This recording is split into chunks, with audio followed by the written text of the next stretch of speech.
اوعى تروح امريكا لانها وحشة جدا جدا جدا وهتفشل فيها وهتدفع ضرائب. بندفع ضرائب وبندفع اقساط وايه تاني بيقولوا ايه، وبندفع صيانة العربية، بندفع تأمين صحي، والدنيا هنا غالية جدا في أمريكا والشغل مش زي ما انتم متخيلين. طبعا في ناس بتقول الكلام ده، وفي ناس فاكرة ان انا بقول الكلام ده. الإجابة لا، الكلام ده كله غلط. بندفع اقساط قليلة مش كتير، وانتوا اللي بتختاروا انكم تدفعوا اقساط. الاقساط مش مفروض عليك. يعني انت لو مش عايز تدفع اقساط ما تشتريش حاجه بالقسط، انما انت بتشتري كل اللي نفسك فيه، اللي انت محتاجه واللي انت مش محتاجه بتشتريه بالقسط والدنيا سهله معاك. فهو ده القسط اللي انت بتكره الناس فيه. انا برد على العرب اللي موجودين في امريكا اللي بيقولوا الكلام ده. انت بتدفع كل حاجه وبن في رعايه صحيه بتدفع وفي كذا كذا كذا، وكل الكلام ده فعلا بيدفع، بس الكلام ده كله قليل جدا. الايجار اللي بيدفع انتوا اللي مختارين انكم تقعدوا في ايجار مع انكم تقدروا تقعدوا في بيت ملك، او انتوا اصلا قاعدين في بيت ملك وبتقولوا انكم بتدفعوا ايجار. الضريبه العقاريه اللي بتدفعوها ملاليم مش كتير. ده غير ان الضرايب اتلغت اصلا في عهد ترامب، يعني مبقاش في اي حتى ضرايب على الدخل. سهل جدا انك تفتح كل اي بيزنس انت عايزه، سهل جدا ان انت تفتحه. فليه بتكرهوا الناس في امريكا؟ معرفش. يعني الحاجة الوحيدة اللي انا لقيتها غير ان انتوا كعرب موجودين في امريكا ان انتوا ما بتتمنوش الخير لغيركم. في ناس بتقول لي يا علي انت من الناس دي وانت بتكرهنا في امريكا. لا، انا ما بكرهكش في امريكا وما بعجزكش زي ما انتوا بتقولوا. الناس بس ما فهمتش وجهة نظري. انا بقول لك انت لو جيت امريكا في الاول هتتبهدل. في الاول طبعا كله اول ما راح امريكا اتبهدل. مفيش حد راح هناك عاش ملك على طول، كله في الاول اتبهدل، بس في الاخر كله وصل للي هو عايزه. اول ممكن مش هقول لك اول سنه، كمان اول شهور في امريكا، شهور لحد ما تطلع لك الورق، لحد ما تستلم اوراقك سوشيال سيكيورتي ورك بيرميت، هتتبهدل. هتتبهدل. انا لا دي حقيقه انا بقولها، هتتبهدل. ولكن بعد كده هتعيش احلى حياه. يعني مش هتندم على البهدله اللي انت اتبهدلتها. ده بالنسبه للناس اللي بتقول لي يا علي انت بتقول لنا ما نروحش امريكا ومش عارف ايه وامريكا وحشه. انا ما بقولش ان امريكا وحشه، وما بقولش ان انت هتفضل طول حياتك تتبهدل. في الناس الليزي، الناس اللي هي مش عارف بيسموها ايه، الليزي، الناس الليزي اللي هي مش عايزين يشتغلوا وبيتكلوا على الناس التانيين، ولا انا هروح لفلان يساعدني هناك، وانا هروح اقعد بقى عند العرب والمسلمين هناك واخليهم يساعدوني ومش عارف. الناس اللي زي دي هتفشل في امريكا. لو انت رايح هتعتمد على حد، لا، ما حدش عايز حد يعتمد عليه. انا كعلي، انا لو قاعد في امريكا ولقيت حد جاي يقول لي انا هقعد عندك وهتاكلني وهتصرف عليا ومش عارف ايه وهتديني من نتك هخلع. بصراحه يعني ما تقولوش بقى ده عشان يوتيوبر لا لا لا، هخلع. يعني انا ليه تدبسني في ما كله يا عم معانا في الاول، ليه انت تيجي وانا اشيل في سبيل الخير. بنعمل خير، مش شرط ان احنا ما بنعملش خير، بس وانا لازم اعمل خير في ان انا اشيل كل الناس، وبعدين ما انا لو شلتك هشيل غيرك فلا يعني. الناس اللي هتعتمد على حد هي دي الناس اللي هتفشل.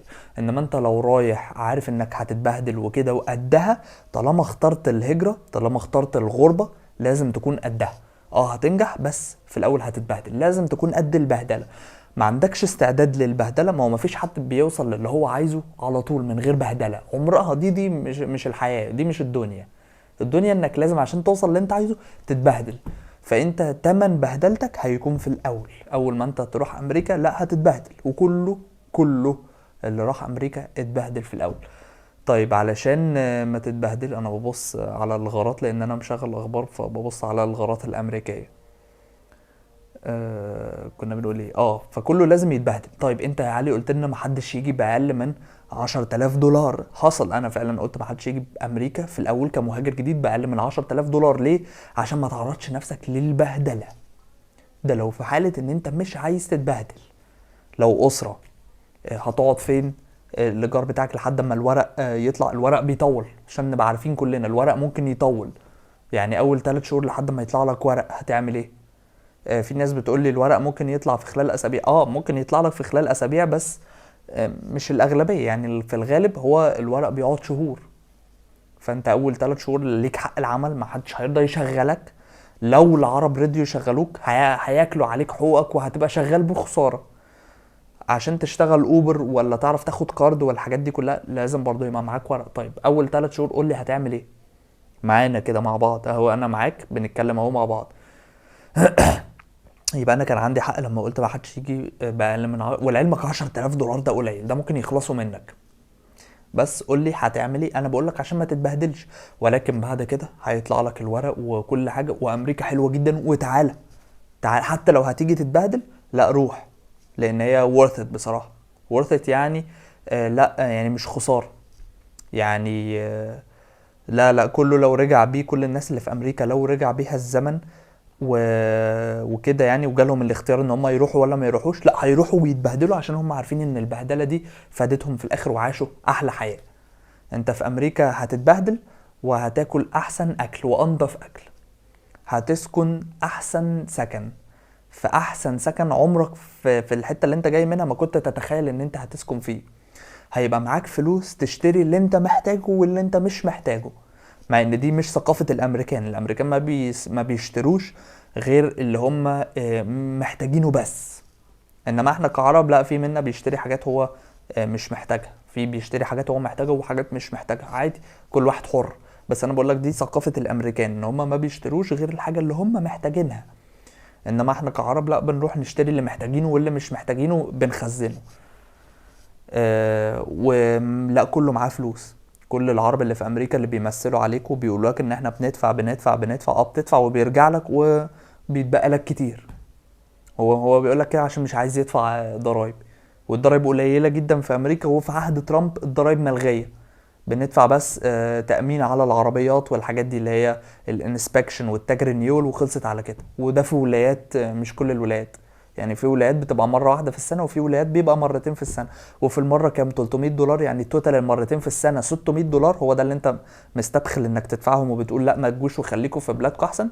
طب انت ال $300 دي ولا ال $600 في ناس في بلدها ما لو اشتغلت سنة كاملة يعني بياخدوا ال $600 دي. اللي انت ب $600 دي يعني شغل قد ايه يا جماعة؟ شغل 3 ايام. يا سيدي لو بتشتغل شغلانة حقيرة، يعني انت لو سواق اوبر وما بتشتغلش كتير، هتبقى ال $600 دي هتعملها في قد ايه؟ في 6 ايام. في 6 ايام يعني في اسبوع. يعني $600 دي في اسبوع هتدفعهم في 6 شهور، كل 6 شهور. قصدي في السنة مرة، يعني في الثلاث شهور $300 اللي هو شغل 3 ايام. ده انت في لو في ولاية كمان ولاية ضعيفة. انما انت لو في ولاية تقيلة بقى، ها شغل يومين 3. يعني انا دايما بنصح الناس لا روح ولاية غالية، ما تروحش ولاية ضعيفة. هتبقى الاسعار فيها قليلة، بس زي ما الاسعار قليلة الرواتب كمان قليلة. ولكن امريكا يا جماعة سهل جدا انك هتنجح فيها. انت في الاول بس هتعاني. معلش ان انا بقول لك حاجة زي كده، انا صريح ما بكذبش على حد، بقول لك انت عشان خاطر تعرف انت رايح على ايه. ولكن بعد كده هقول لك ان هي worth it. worth it يعني مش خسارة. البهدلة دي يعني مش حرام، لانك في الاخر هتوصل لحاجة انت عمرك ما كنت تتخيل ان انت هتوصل للمستوى ده. امريكا في الاول هتتبهدل، ولكن هتحقق لك كل اي حاجه هتحلم بيها هتقدر تنفذها. هتركب اغلى عربيه وهتدفع لها قسط، سواء انت عايز تشتري قسط ولا كاش. هتركب اغلى عربيه وعربيات موديل السنه، وفي ناس بتجدد كل يوم كل سنه قصدي العربيه. في ناس بتجدد كل سنه العربيه، بينزل موديل اجدد بيجيبوا الموديل الاجدد، ويرجع في الاخر يقول لك ما عندناش فلوس وبندفع ضرائب وبندفع تامينات، كل ده مش مؤثر معاك. ما انت زي ما انت بتدفع في نفس الوقت انت عندك طريقة بتجيب بيها فلوس، عندك طرق. انما الناس اللي عايزة تيجي، ما هو عايز يجي ليه؟ اكيد هو مش عايش في جنة، اكيد هو الراجل بيعاني. فسيبوا الناس يا جماعة تيجي. محدش هياخد من رزقك. الناس دي لما تيجي مش هتاخد من رزقك، محدش بياخد رزق حد. بالعكس انت قول لهم الحقيقة، تكون سبب. زي ما انا كده عامل القناة دي اللي انا عاملها دي هدفها الرئيسي ان انا اساعد الناس. الهدف الرئيسي للقناة هي مساعدة الناس، عشان كده انا بقول لك الحقيقة. طيب وانا لو قلت لك زي ما في ناس بتكدبني ولا وانا هجيب $2000 وانت ليه بتقول لنا اقل حاجة $10,000؟ انا بقول للي مش عايز يتبهدل، اللي مش عايز يتبهدل ما تجيش غير $10,000. انما انت لو عندك استعداد بقى تتبهدل وتسف تراب وما تلاقيش مكان تقعد فيه وكده، دي حاجة ترجع لك، بس برضو في الاخر هتوصل مهما كان. سواء جيت بال10,000 دولار واستريحت في الاول، هتوصل برضو اللي انت عايزه في الاخر، او سواء انت معاكش غير 2000 دولار وجيت بيهم امريكا، ما فيش مشكلة برضو. هتتبهدل في الاول، ممكن تتبهدل قوي بقى في الاول، بس برضو بعد كده لما تقنن وضعك ويطلع لك الاوراق هتوصل. انا بتكلم على الناس اللي مش حمل البهدلة. في ناس مش حمل بهدل، في ناس عندها استعداد ان هي تيجي تتبهدل عشان خاطر توصل، وفي ناس ما عندهاش استعداد ان هي تيجي تتبهدل. ما برضو مش كل الناس تقدر على البهدلة دي. في ناس ما تقدرش ان هي تقعد في الشارع. فدول انا بقول لك ما تجيش باقل من 10,000 دولار. انما لو عندك استعداد بقى، لو انت شاب ولسه وجاي بقى، عندك استعداد ان انت تتبهدل، ماشي، تعالى باي مبلغ انت عايزه، انت حر. بس هو ده كل اللي انا كنت بقوله في الفيديوهات اللي فاتت. في ناس فهمت وفي ناس ما فهمتش، افتكرت ان انا بكرهك في امريكا. لا، انا ما بكرهكش في امريكا. انا بقول لك انت جاي في الاول على ايه عشان ما تجيش تتبهدل. ممكن تشوف الحياة في الاول، ممكن تبص على الحياة في امريكا تلاقيها حلوة جدا، حياة الناس اللي هناك، بس خد بالك ان هم في الاول راحوا اتبهدلوا. بس هو ده اللي انا بقوله. ولكن في الاخر هتوصل وهتعيش اسرتك احسن حياة، وولادك هيتعلموا انضف تعليم، وهتاكلوا احسن اكل، وهتشربوا انضف شرب. هي دي امريكا. هي دي امريكا، سواء كنت في ولاية غنية او ولاية فقيرة. بس وهتقبض احسن قبض عمرك ما كنت تتخيل ان انت تقبضه في الحتة اللي انت جاي منها. حتى لو انت جاي من اوروبا هتقبض في امريكا اكتر. ولكن انا ما بنصحش ان انت تيجي موظف. ممكن دي تبقى زي ما تقول كده فترة معينة لحد ما تبني نفسك تبقى موظف، بعد كده تفتح لك بيزنس. ودي ممكن نخليها فكرة فيديو تانية بقى. يعني اكتبوا لي تحت في التعليقات برضو، وحاولوا ان انتوا توصلوا الفيديو ده لعدد لايكات كتير، عشان اللايكات بتحمسني بصراحة ان انا اعمل لكم فيديوهات بسرعة، وفيديوهات يعني ورا بعض كده، ما تخلينيش اقعد فترة مكسل ان انا اعمل فيديو او مش متحمس وكده. فلما بلاقي الفيديو الاخير ضرب وكده والريتش فتح، اليوتيوب في الفترة الاخيرة اصلا مموت لي الريتش يعني. فعشان نساعد بعض كده وتساعدوني ان انا اعمل لكم فيديوهات اكتر واديكم معلومات وتستفيدوا اكتر. ف في واحد بيقول لي انت بتقول الكلام ده علشان خاطر المشاهدات. مشاهدات ايه يا عم؟ هو في مشاهدات؟ وبعدين ايه يعني؟ ما اي حد داخل في المجال عايز مشاهدات. هو انا هشتغل ببلاش؟ فبس يعني انا حابب ارد. عايز مشاهدات ايه يعني؟ مش هقول لك لا، انا طبعا عايز مشاهدات، بس برضو زي ما انا عايز مشاهدات انا ما بضللش الناس. يعني ما بقولكش معلومه تضليليه على قفل المشاهدات، لا. انا بقول لك الصراحه، عايز مشاهدات. كل الناس بتعمل محتوى كله عايز مشاهدات. انا مش هقعد اشتغل ببلاش كده، ولو فضلت اشتغل ببلاش كده كتير لا هقفل القناه. بكلمكم بصراحه، لان انا ما شفتش اصلا حاجه من اليوتيوب يعني لحد دلوقتي. فلا، لو فضلت قاعد بشتغل ببلاش كده، ما هو ده مجهود انا بعمله. لو فضلت قاعد بشتغل ببلاش كده، ما معلش يعني، لا خلاص، هنقفل القناه. بس انا مش بهددكم والله، بس انا بقول لكم لو في يوم من الايام جيتوا لقيتوني خلاص يئست وقفلت القناه، خلاص يعني. اصلا ما بشوفش حاجه من اليوتيوب. الناس مش عايزه لا تعمل لايكات، ولا الناس عايزه تشير. وجاي في الاخر جايين يقولوا لك انت ما بتقولش الحقيقه، انت عايز مشاهدات. لا، انا بقول الحقيقه وعايز مشاهدات. لكن مش هطلع اقول لك كلام كذب وعايز مشاهدات. لا، انا بقول الحقيقه وعايز مشاهدات على الحقيقه اللي انا بقولها، معلش يعني.